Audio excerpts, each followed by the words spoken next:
How about it, Internet? It's a wonderful day outside today. The wind's blowing about 50 or 60, something like that. And I don't know, it's supposed to get down to about 30 throughout the day from when we woke up at 67 degrees. So that's great. So anyways, I figured I'd come out here and piddle in the shop for a little bit. Before I get my hands, well, already dirty, too dirty, I'm going to attempt to mess with this rad. I got this radiator off of Amazon. I searched for days and days looking for the perfect radiator, and it's not to be found because we got the automatic transmission lines that hook in on the driver's side, upper hose, no, lower hose on the driver's side, upper hose on the passenger side. That radiator was non-existent. Most of them on there were too tall or too wide. It was just a pain. I looked and looked and looked and looked. So anyways, we kind of found one that might fit the bill. I think it's for like a 67 Mustang Jeep thing. But anyways, we're going to go ahead before I paint the inside. I want to build some bracketry and so forth and at least get this thing pre-fit. Anyways, so let's see what we got here. Packaged up nicely. Most of the time, something kind of valuable like this, the box will be beat all up. All right.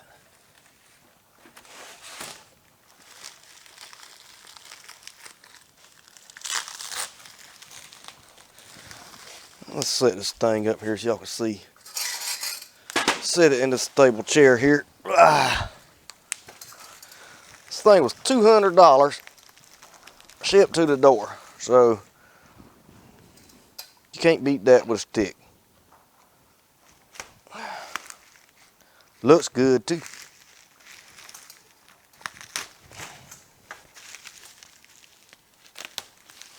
Come with the cooling fans, but none of the rest of the hardware, so there's that. I like the weight, nice and light. No damage. Fantastic. We haven't installed it yet, but no damage right yet. All right, let's get this thing. We're gonna slide her in the car, look, get a mental inventory, maybe some measurements, and see what kind of bracketry we need to build for this thing. And then I'm gonna take it out, put it back in the box once we get some mounts securely fixed to the car. So let me get you guys in here so y'all can see kind of what I'm working with. Now I know it's gonna be kind of hard for y'all to see all the angles to this thing, but my transmission lines, the coolant lines or whatever they are for the transmission, they come in over here. I got them kind of tied out the way. They're supposed to tie in here and here. I'll probably reroute those or cut them off back here and flare them and then run like a rubber hose to the bottom. You can, well, there we go, busted it already. To here and here. Needs a drain cock in it, didn't send that. But anyways, we just trying to get her to fit right now, so let's set her in there and see what she's gonna look like. Oh man, that's nice.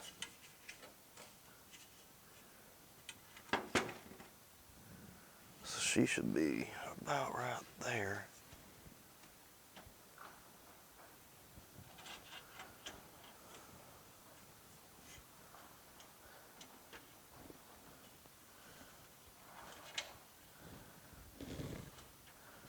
So it's pretty tight in there. I'm gonna have to cut some brackets loose down in the bottom. I already see that. They're gonna be right in the way. It kind of needs to be, yep, just about that height, but a scooch forward. So pull it back out. Let me cut some stuff loose down in the bottom. I'll show you what I'm seeing here. You see a hole that it goes in, and a good thing I got the air conditioner rad out too. That thing we deleted on the air conditioner on this car. But you can see we got a bracket here, one right here. That's where the old radiator was. I'm gonna just slice those things off and do away with those. Because that rad needs to sit really close to the bottom of the car down there, because right here my hood will actually hit the lid, so it needs to be pretty much close as flush to here as I can get it. So let me get some grinder or smoke wrench or something and delete on them things. You know, even a blind hog finds an acorn every now and then.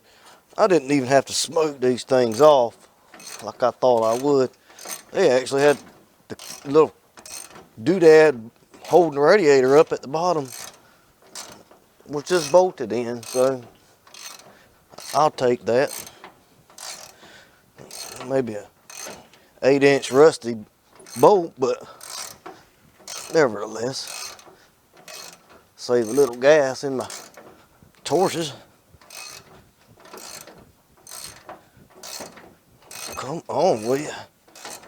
I ain't never. There, is that it? Maybe. All right, there we go.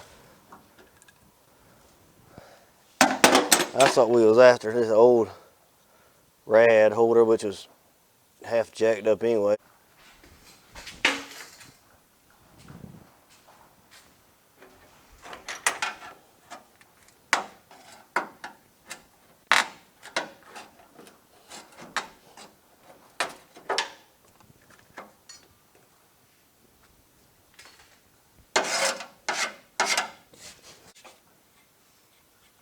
Oh, too low.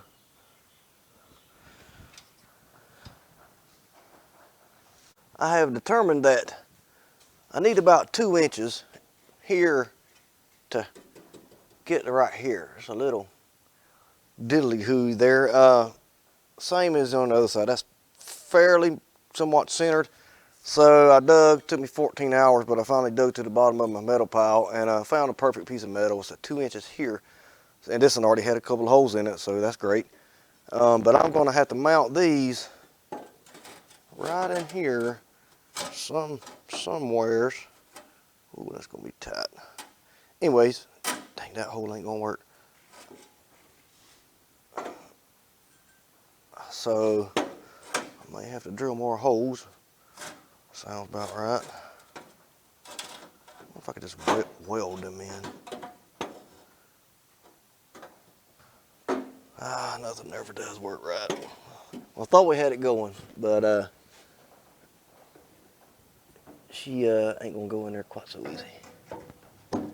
That'll fit just like that, just like that. I had to change my diddly-o here. The little mic quit working, the battery died on the camera thing, so I had to change out that. Anywho, I'm gonna tighten up these brackets a little bit. I guess I'll give them all of it.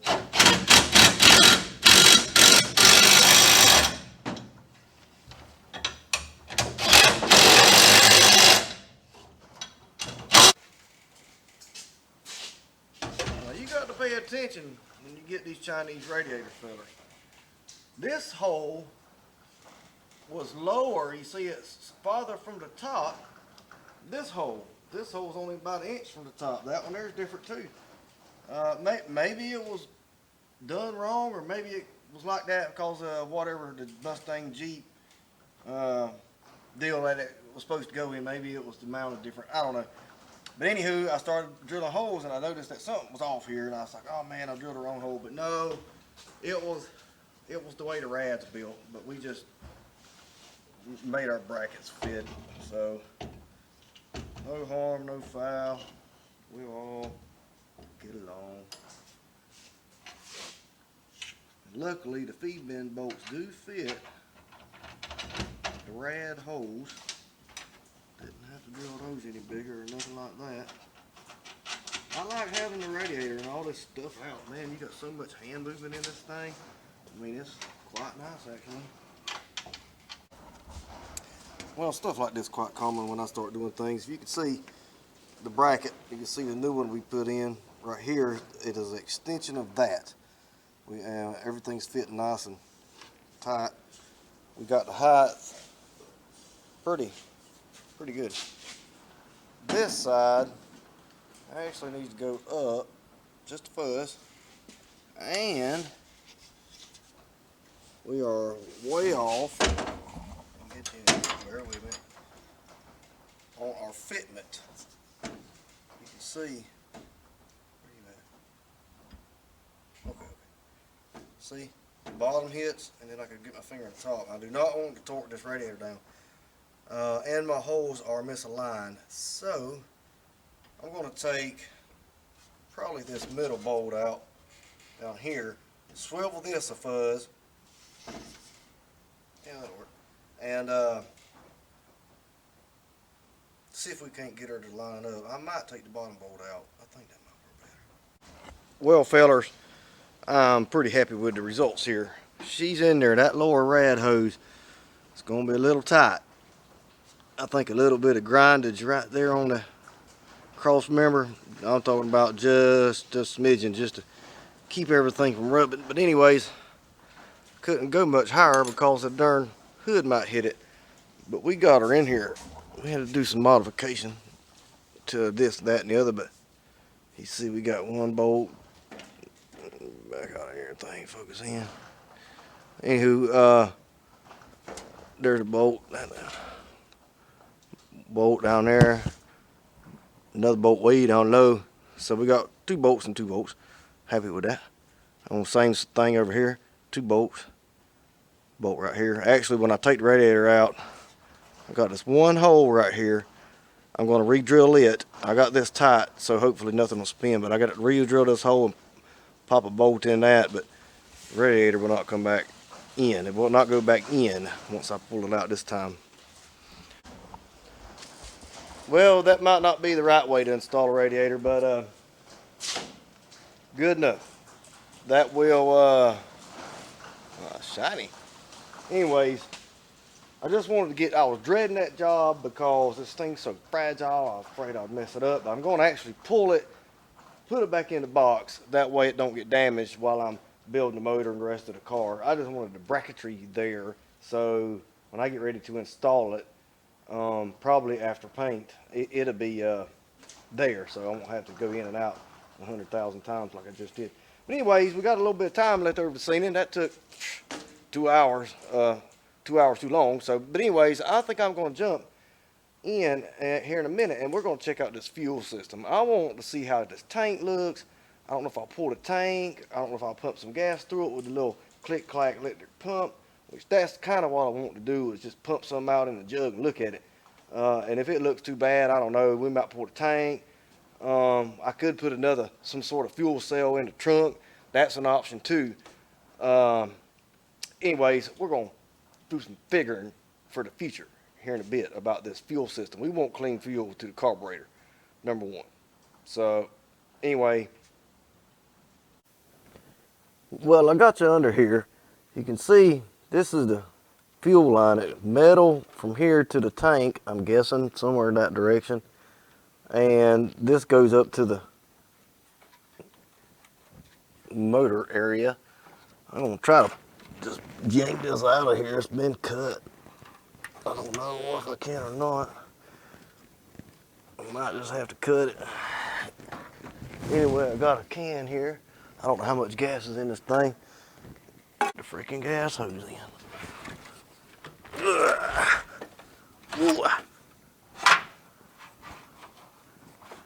So I think the gas is not just gonna run out of here like I thought.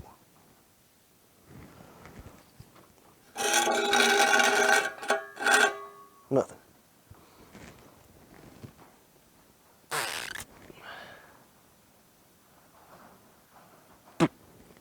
I don't know, fellers. I don't know if there's a check valve. What happened to focus on this thing? Hey, there you go. Anyway, I don't know if there's a check valve in the tank. I don't really know how this thing works. I know there's some socks on there, and this thing, being old as it is, I don't know, 1965, freaking, I don't know, like 120 years old. I think the socks in that tank could be clogged up, and or there's a check valve in it, or that metal hose right here, it could be rusted together. But I can't. Shouldn't I be able to push through there? A normal person would think. I would. So anyways, we're gonna have to trace this line down. When I got my trusty broom here, I think it's a good time to sweep out this here trunk.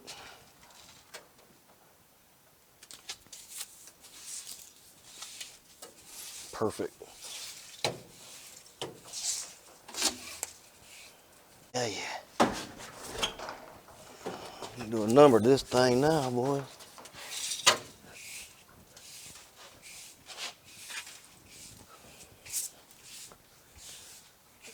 I'm gonna show you kind of what I'm looking at from down here. You see, this is the trunk that was rusted out. See that? But this kind of carries on into the tank. So I want to drop this thing and see. I think these bolts here, these U-bolts, I think I'll just cut it with the grinder. I ain't even trying to use that, or if I back it off, it'll probably twist that off. So this is fairly strong-ish. So I'll try just to cut it, put a new bolt. We'll get you on the underside. You can see what I'm looking at. Here's that metal line that went from the front, and then it's got a little piece of rubber, and I'll just cut that with my knife. And then this is the sending unit wire, so maybe I can get that off real quick. Anyways, I cut it loose from the tank back there where we was looking at the little rubber piece, and you know, this was clogged. I couldn't blow through it, pull through it, or nothing. So now that I got that piece cut, we're gonna see.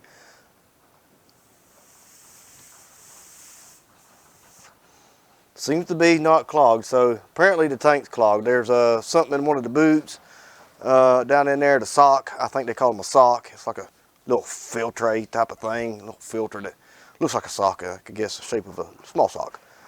So anyways, let me go ahead and get that tank down, and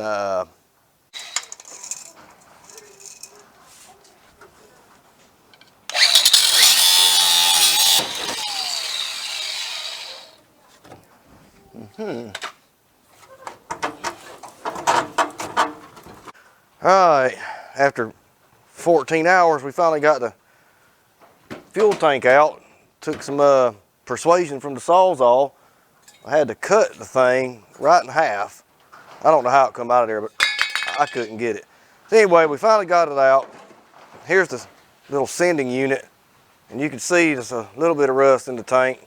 And then that right there, the sock, is just rotten. And this thing, I still can't, you can't blow or pull through that. So that's one reason the car was parked, I guess, years ago. But anyways, that's out. I don't know what I'll do, if I'll put it back or probably not. I'm gonna pour some of the gas out. There's a little bit of liquid in there. I want to look at it. So let me get a cup. I don't think nothing would run on that. So glad I did what I did. Anyways, we delve into that problem in this video. We got the radiator installed and took him back out, but we also delve into this issue, which I assumed that it would be one, and I'm glad I did. Now I know what to do. I'm probably going to buy a fuel cell and put it in the trunk, that great trunk right there, and I can probably plumb it where I can still use this as a filler because it's so close. Anyway, we'll do some heavy modifications for that. But I just want to give you an update on the Mercury Parklane, the progress report. If you like the videos, give us a like, share it, subscribe. Thanks for watching. See you later.